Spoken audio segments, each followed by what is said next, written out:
Hello, કેમ છો બધા? સ્વાગત છે મારી ચેનલ પર હોમ સ્ટ્રીટ ફૂડ તન્મય. ચેનલ પર નવા હો તો સબસ્ક્રાઇબ કરો અને વિડીયોને લાઈક કરો. આજે હું રવા મસાલા પૂરી બનાવવાની છું, તો ચાલો આપણે વિડીયો શરૂ કરીએ.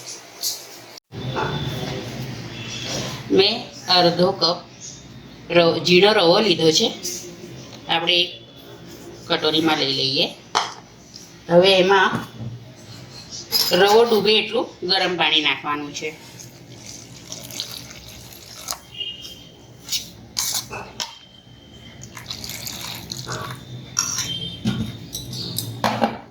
હવે આપણે આ હલાવી દઈએ.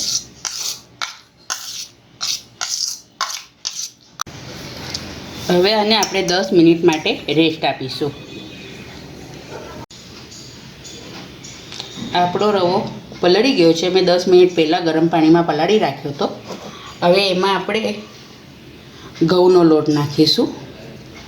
આ 1 વાટકી અને આ પોણી વાટકી, લગભગ પોણા 2 વાટકી જેટલો ઘઉંનો લોટ નાખવાનો છે. અડધી વાટકી ચણાનો લોટ નાખવાનો છે.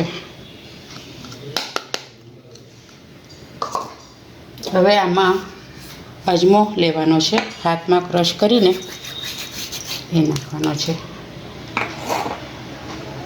ચીલી ફ્લેક્સ નાખવાના છે. આખું જીરું નાખવાનું છે, કાચું જ નાખવાનું છે. અડધી ચમચી હળદર નાખવાની છે. 2 ચમચી ધાણા જીરું નાખવાનું છે. આદુ અને મરચાંની પેસ્ટ નાખવાની છે, લગભગ 1 ચમચી.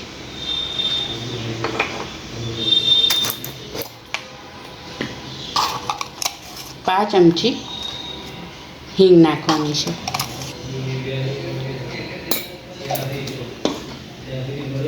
સ્વાદ પ્રમાણે મીઠું નાખવાનું છે.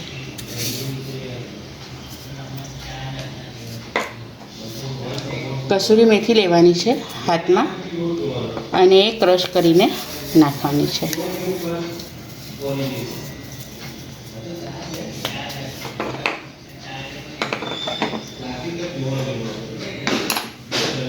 લીલા ધાણા નાખવાના છે. હવે આ બધું આપણે મિક્સ કરી લઈએ.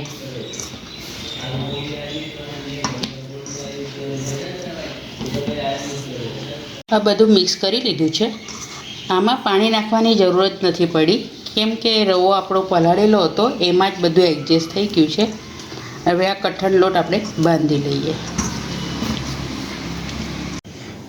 લોટ આપણો બંધાઈ ગયો છે. હવે આપણે થોડું તેલ નાખીને એને બરાબર મસળી લઈશું અને પછી આને 10 મિનિટ માટે રેસ્ટ આપવાનો છે. પછી આપણે રવાની મસાલા પૂરી વણી લઈશું.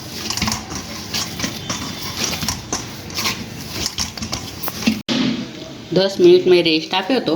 હવે આપણો લોટ બરાબર સેટ થઈ ગયો છે. હવે આપણે આની નાની નાની પૂરીઓ બનાવી લઈશું. એની માટે મેં પહેલાં આપણે આના લુવા કરી લઈશું.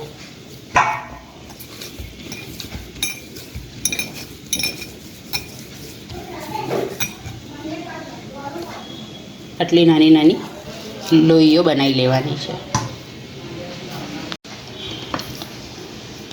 હવે આની આપણે નાની નાની પૂરી વણી લઈશું. બહુ પાતળી પણ નહીં કરવાની અને બહુ જાડી પણ નહીં કરવાની, મીડિયમ સાઇઝમાં જ રાખવાની છે. આ રીતના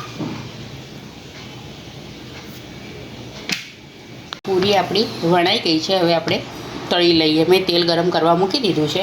હવે આને આપણે તળી. તેલ આપણું ગરમ થઈ ગયું છે. હવે આપણે પૂરી તળી લઈએ. ધીમા તાપે તળવાની છે, એટલે જલ્દી લાલ નહીં થાય આપણે, ને તો ઉપરથી બળી જશે, અંદરથી કાચી રહેશે.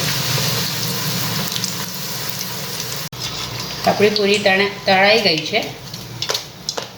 હવે આપણે કાઢી લઈએ. આ રીતના બધી પૂરી આપણે તળી લઈએ. તૈયાર છે રવા મસાલા પૂરી. મેં ચા જોડે સર્વ કરી છે. આ સવારે બ્રેકફાસ્ટમાં કાં તો સાંજે ચા જોડે બહુ સરસ લાગે છે. તમે પણ એકવાર ટ્રાય કરી જોજો.